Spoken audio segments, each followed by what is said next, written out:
Hello and welcome in this video training. This is Edward Reformina. The title of this video training is Sponsoring Monster.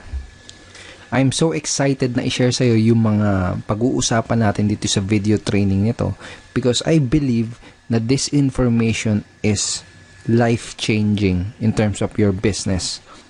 So bakit ko nasasabi to? Kasi parang it's like a turning point para sa network marketing career ko. Since nung nalaman ko yung mga information na pag-uusapan natin dito sa video training na to, bilin nagbago yung takbo ng business ko. Since nung nalaman ko yung mga information na to na i-share ko sa iyo dito sa video na to. Kung dati na sobrang hirap na hirap ako sa business ko, dati na wala talagang resulta, sobrang hirap.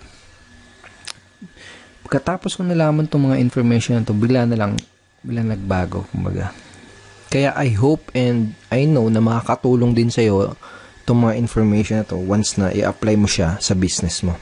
And I want to request na, gusto kong mag-request sa'yo na ngayon napapanoorin mo tong training na to. Gusto kong mag-focus ka muna for a couple of minutes. Kalimutan mo muna yung ibang ginagawa mo. Kung nakabukas yung Facebook account mo, isara mo muna yan. Okay? Kung may ibang website na nakabukas yan sa browser, isara mo muna yan lahat. Kung nagpapatugtog ka, isara mo muna lahat yan. Because I need you to pay close attention dito sa mga sasabihin ko dahil napaka-importante na maunawaan mo maigi itong mga information na to. Okay, without further ado, simulan na natin. Okay. Ngayon, may ipapakita ko sa yung mga words. And gusto kong isipin mo kung ano yung mga unang bagay na papasok sa isip mo kapag nakita mo tong mga salita na to. Okay? Ready ka na? Okay, ito yung first word. Recruiting. Okay? Ano yung unang pumasok sa isip mo nung ngayon na nabasa mo to? Itong next word, sponsoring. Okay? Ano yung pumasok sa isipan mo ngayon nabasa mo tong sponsoring? At ang pangatlo, selling. Ano yung pumasok sa isip mo ngayon na nabasa mo? Ano yung pumasok sa isipan mo na makita mo tong salita na to? Ngayon, kaya ako tinanong kung ano yung mga unang pumasok sa isip mo nung nabasa mo tong mga salitang to ay dahil kapag negative yung unang mga bagay na pumasok sa isip mo na makita mo itong mga salita na to, ibig sabihin, kapag may any negative association ka dito sa mga salitang to, trust me, may hirapan kang magkaresulta sa business mo. Isipin mo ito maigi. May mga iba't ibang skills na kailangan na matutunan sa ating business, sa network marketing, sa MLM o sa direct selling, like inviting, handling objection, etc. Okay? Pero dito sa tatlong ito, sa recruiting, sponsoring, selling, ito yung tanging skills at yung tanging area or part ng yung business kung saan ka pinakakikita at kung saan ka magsisimulang kikita. Okay? Kung nagsisimula ka pa lang, dito ka pa lang talaga magsisimulang kumita sa recruiting, sponsoring, and selling. By recruiting, by sponsoring, and by selling. Okay? Oo, makikita ka kapag malaki na yung network mo, maleleverage mo na yung effort ng mga ibang tao. Pero kung nagsisimula ka pa lang, at hindi ka pa nakakapag-build ng malaking organization, dito ka pa lang kikita sa tatlo na to. Tanungin kita, kapag nakapag-invite ka ba, kikita ka na? Hindi pa, di ba? Kapag na-handle mo ba yung objections, kikita ka na? Hindi pa naman, di ba? Kaya napaka-importante nitong tatlong area na to para sa business mo. Pero, kapag may any negative association ka dito sa tatlong to, kahit katiting lang, kahit konti lang, dun ka mahihirapan sa business mo. So, let me share with you yung story ako nung nagsisimula pa lang ako sa network marketing career ko. So, nung nagsisimula pa lang ako, I cannot recruit, hindi ako makapag-sponsor, nahihirapan ako makapagpasali, makapagpa-join sa business ko. So, 4 months yung lumipas, isa lang yung napasali ko. Okay? Tapos, I cannot close the sale. Kahit madami na akong in-invite, Tapos yung iba, kahit sinabi na nila na okay sila, sige go ako, maganda yan. Maganda yung opportunity. Kahit na nag-yes na sila, kumbaga hindi ko pa rin maklose yung transaction, hindi ko pa rin maklose yung sale, hindi ko pa rin sila maklose dun sa opportunity. Okay? Pangatlo, I'm having a hard time introducing people to my business. Kumbaga, naiilang ako, kumbaga may nag-aalangan ako na i-introduce yung opportunity ko sa madaming tao. Ang dahilan kung bakit ganun, bakit nangyayari yung ganun, is kasi nung nagsisimula pa lang ako, ay may negative association ako dito sa tatlong mga to. Sa recruiting, sponsoring, and selling. Pero hindi ako aware na may negative association pala ako dito sa tatlo na to. Baga parang subconsciously lang siya nangyayari. Baga, alam ko na part to ng business, tong recruiting, sponsoring, selling, pero iniiwasan ko siya sa presentation ko, hindi ko siya sinasabi. Minsan kapag may prospect na nagsabi sa akin, kailangan ko ba mag-recruit? Nasabi ko, hindi. Kailangan ba magbenta? Ay, hindi rin. Actually, karamihan ng mga networkers parang ganun. Baga iniiwasan nila tong mga salita na to. Yung mga recruiting, sponsoring, selling. Yung iba pa nga nilalagay ng twist na share lang daw. All you need to do is sharing. But the truth is, sa network marketing or kahit anong business pa yan, kailangan mo mag-sell, di ba? Kailangan magbenta. Okay? Kapag nasa network marketing ka, kailangan mo mag-sponsor, kailangan mo mag-recruit. Pero nga dahil karamihan ng mga networkers ay mayroong negative association dito sa tatlo na to, ginagawa nila, iniiwasan nila entirely yung mga salitang yan. Minsan tinatanggal pa nila sa vocabulary nila. Right? So parang ganoon yung negative association yun. Now, kapag bago ka pa lang kasi sa network marketing, maaring meron kang weird feeling or negative connotation or negative association about recruiting, sponsoring, and selling. So, very normal lang yun dahil karamihan naman ng mga pumapasok sa network marketing ay wala pa talaga mga background before sa business or sa kahit anong klase ng selling, pagbebenta, or pag-sponsor, etc. Maaring hindi ka komportable sa pagre-recruit, pag-i-sponsor. Maaring pakiramdam mo sa sponsoring is nagte-take advantage ng ibang tao. Maaring ang feeling mo kapag may nire-recruit ka is take advantage mo sila. Posible din kasi na may past experience ka kung saan may nakilala kang tao tapos sinubukan ka niyang bentahan, sinubukan ka niyang recruitin. So, siguro nakita mo na pinipilit ka niya, parang ganon. Tapos tumatak sa isip mo na ganon yung selling, sponsoring, or recruiting. Posible yung ganon. Okay? Maaring kapag pinipresentan mo sila, feeling mo, minamanipulate mo sila, may parang subconsciously, may ganun pumapasok sa'yo, sa isipan mo. And maaari din na iniisip mo na kung ano yung sasabihin ng mga ibang tao sa'yo kapag binibentahan mo sila or kapag sinusubukan mo silang ma-sponsor or ma-close sa business mo. Ito yung mga negative things na pwedeng ma-associate dito sa tatlong ito. At gaya nga ng sabi ko, kapag may kahit kaunting negative association ka dito sa tatlo na to, mahihirapan ka sa business mo. So, balik ulit tayo doon sa nagsisimula pa lang ako sa network marketing. Gaya nga ng sabi ko, nahirapan ako makapag-sponsor, nahirapan ako makapag-recruit, hindi umuusad yung business ko. Pero, nagbago ang lahat ng yun dahil na-realize ko na ang kailangan ko lang palang gawin ay ibahin ang mindset ko towards dito sa tatlo na to. Towards dito sa recruiting, sponsoring, and selling.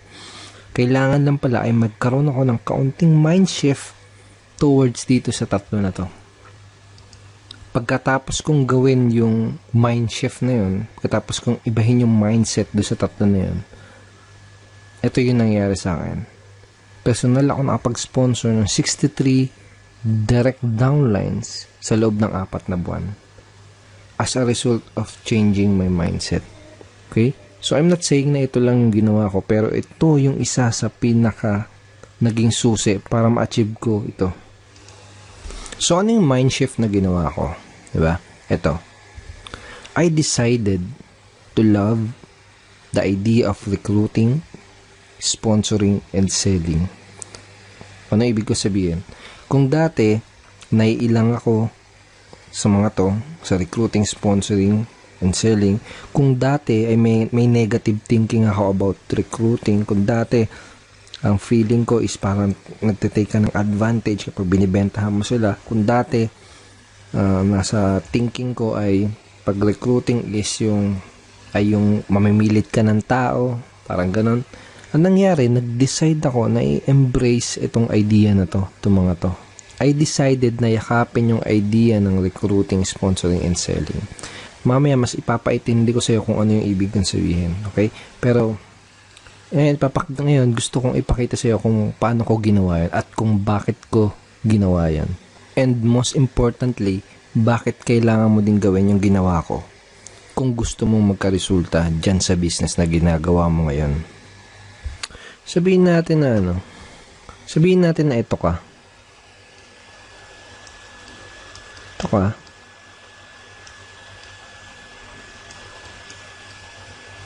At ngayon, meron kang opportunity na pinopromote. Okay?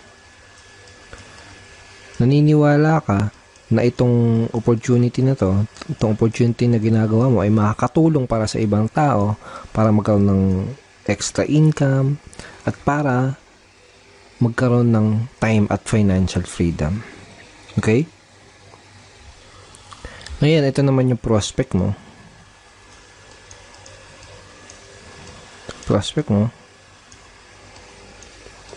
Pwedeng kaibigan mo siya, pwedeng kakilala mo, or pwedeng kamag-anak mo. Okay? Ngayon, tanong. Kapag sinabihan mo ba tong tao na to na may opportunity ka, sinabihan mo siya, parang magic ba na maglalabas na lang siya ng pera agad? For example, sinabi mo, may business ako. Sali ka naman. Parang magic ba na maglalabas agad yan ng pera?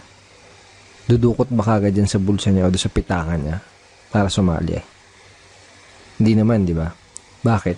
Kasi itong prospect mo na to, madami ang iniisip. Araw-araw, madami ang iniisip.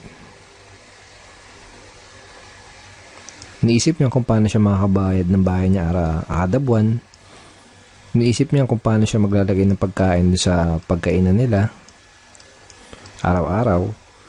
Iniisip niya kung paano niya mapagtatapos yung anak niya.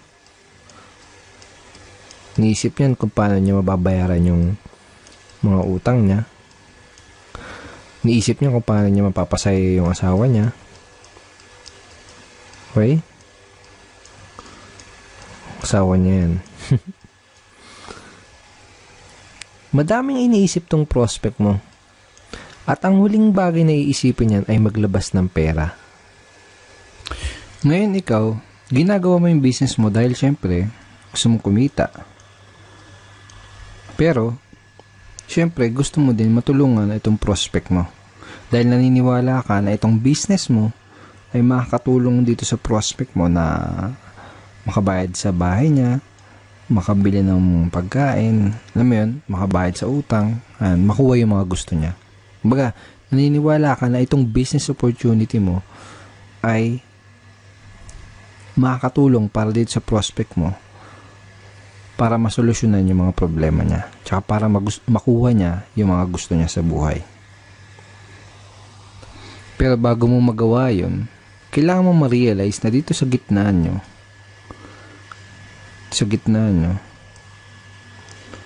ay merong isang ilog. Okay? Bago mo magawang matulungan itong prospect mo na to, gamit ang iyong business opportunity, kailangan ay maitawid mo siya mula dito sa lugar na to, papunta dito sa lugar na to. Okay? Bago mo matulungan tong prospect mo with your business opportunity, kailangan maitawid mo siya dito sa kabila ng ilog papunta dito. Okay? Kaya kung talagang gusto mong matulungan itong prospect na to, it is your obligation na maitawid siya mula dito sa lugar na to papunta dito. Ngayon, para siya makatawid dito sa ilog, kailangan niya sumakay ng bangka. Okay? Bangka yan.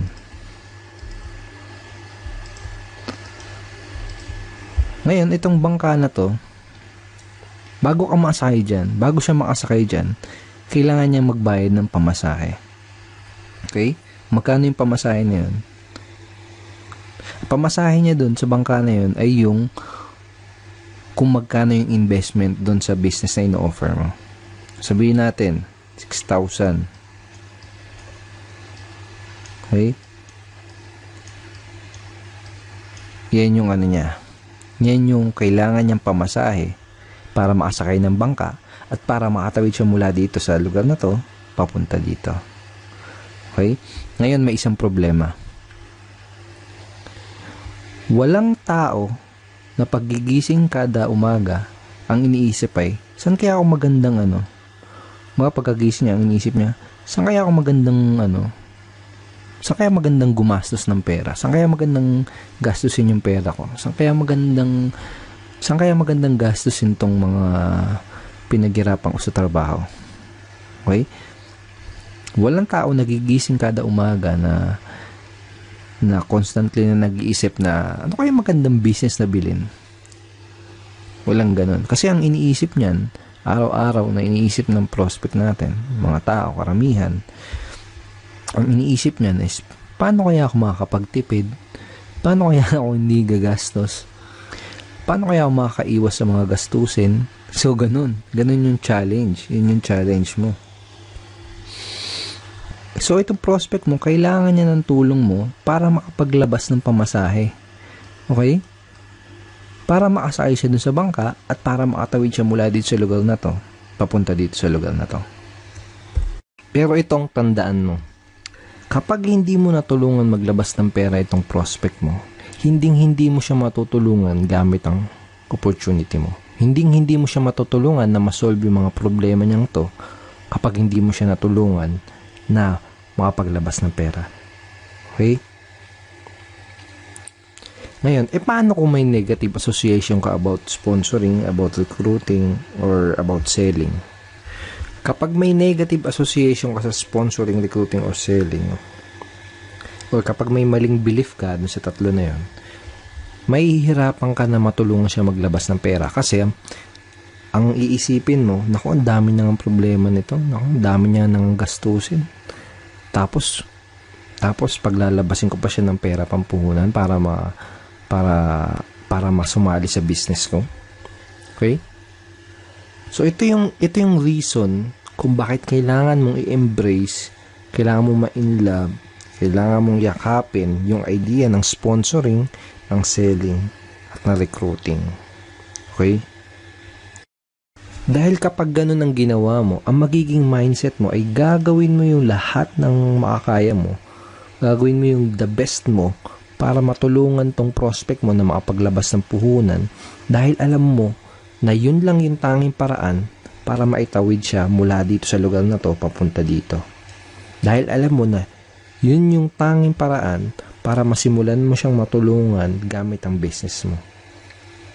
Kumbaga, uobligahin mo yung sarili mo na matulungan siya makapaglabas ng pera para ma-sponsor mo siya, para ma-recruit mo siya o para mabentahan mo siya. Dahil yun lang yung tanging paraan para makapagsimula siya sa business mo. Dahil kung hindi siya makapagsimula sa business mo, hindi mo siya matutulungan. Okay? Ito yung mindset, ito yung mind shift na kailangan mong gawin kung gusto mong mapadali ang pag-sponsor at pag-recruit mo. Okay? Ito yung mind shift na ginawa ko, kaya hindi ako nahihirapan makapag-sponsor at makapag-recruit sa business ko. Dahil alam ko sa sarili ko na ginagawa kong lahat para tulungan yung prospect ko na makapaglabas ng pang-invest, makapag-start sa business. Dahil alam ko na yun lang yung paraan para matulungan ko siya. Okay? Sabi ko nga sa'yo yung mga prospect natin, they need help para makapaglabas ng pera. They need help para makapag-start ng business. Alright?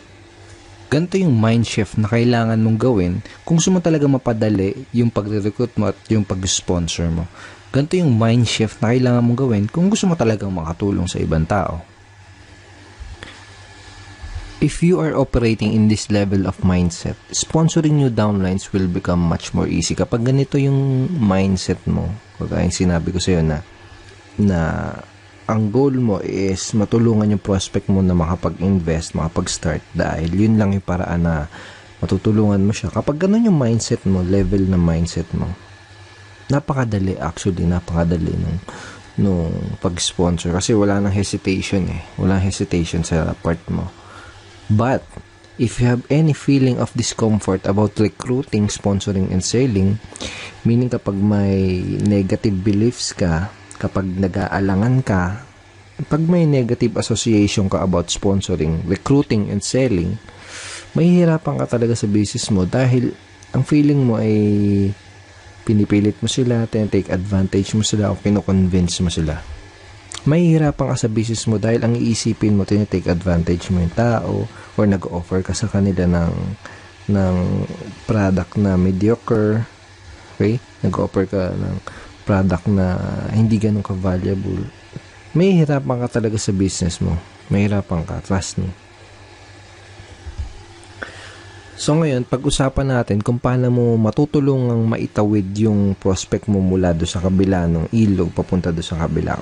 Sa madaling salita, paano mo matutulungan yung prospect mo na makapag-start sa business mo?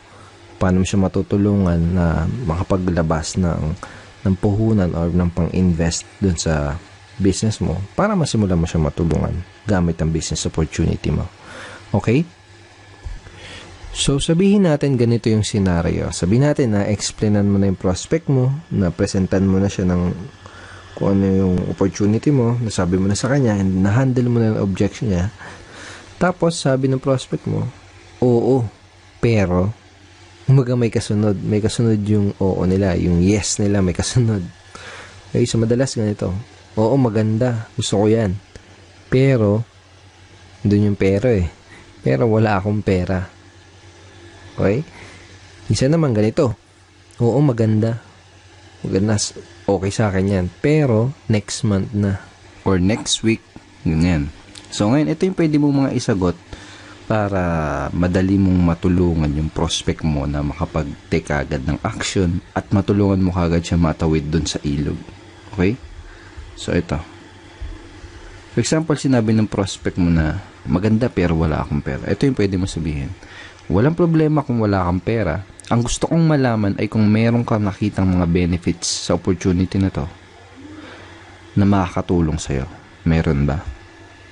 Okay? So, sasagot ng prospect mo, meron. Okay. Sabihin mo, ano-ano yung mga benefits na yun. Kumbaga, tanong mo sa kanya. Hayaan mo siya na siya yung magsabi kung ano yung mga benefits na nakuha, na nakikita niya, na makukuha niya doon sa opportunity mo. Okay? And then, pakinggan mo na maigi kung ano yung mga sasabihin niya, and tandaan mo kung ano yung mga sasabihin niyang benefits na yun. Tapos, pagkatapos niya magsalita, ito yung sasabihin mo, okay, importante ba sa'yo na okay, kung ano sa tingin mo yung pinakamalaking benefits na na makukuha niya doon sa opportunity, tanong mo sa kanya kung importante ba sa kanya yon. Okay, sasabihin ng prospect mo, oo. Okay, tapos ito yung mga next question na pwede mong itanong sa prospect mo para para matulungan mo siya makapag-take ng action kaagad. Okay, ito yung isang question, kailan ka magkakapera? Kailan ka magkakaroon ng pera? Okay, sa tingin mo, kailan ka makakapag-raise ng pang-invest? So, simple lang, di ba? O kaya, anong naiisip mong paraan? Paano ka magkakapera? Okay. Or, kung makakapag-isip ka ng paraan para magkapera, ano yung paraan na yun? So, sa gantong paraan, by asking these questions, kumbaga, natutulungan mo siya na makapag-isip ng paraan para makapag-raise ng pera. Para makapag-start do sa business nyo. Kumbaga, ginaguide mo siya para makatawid do sa ilog. Okay?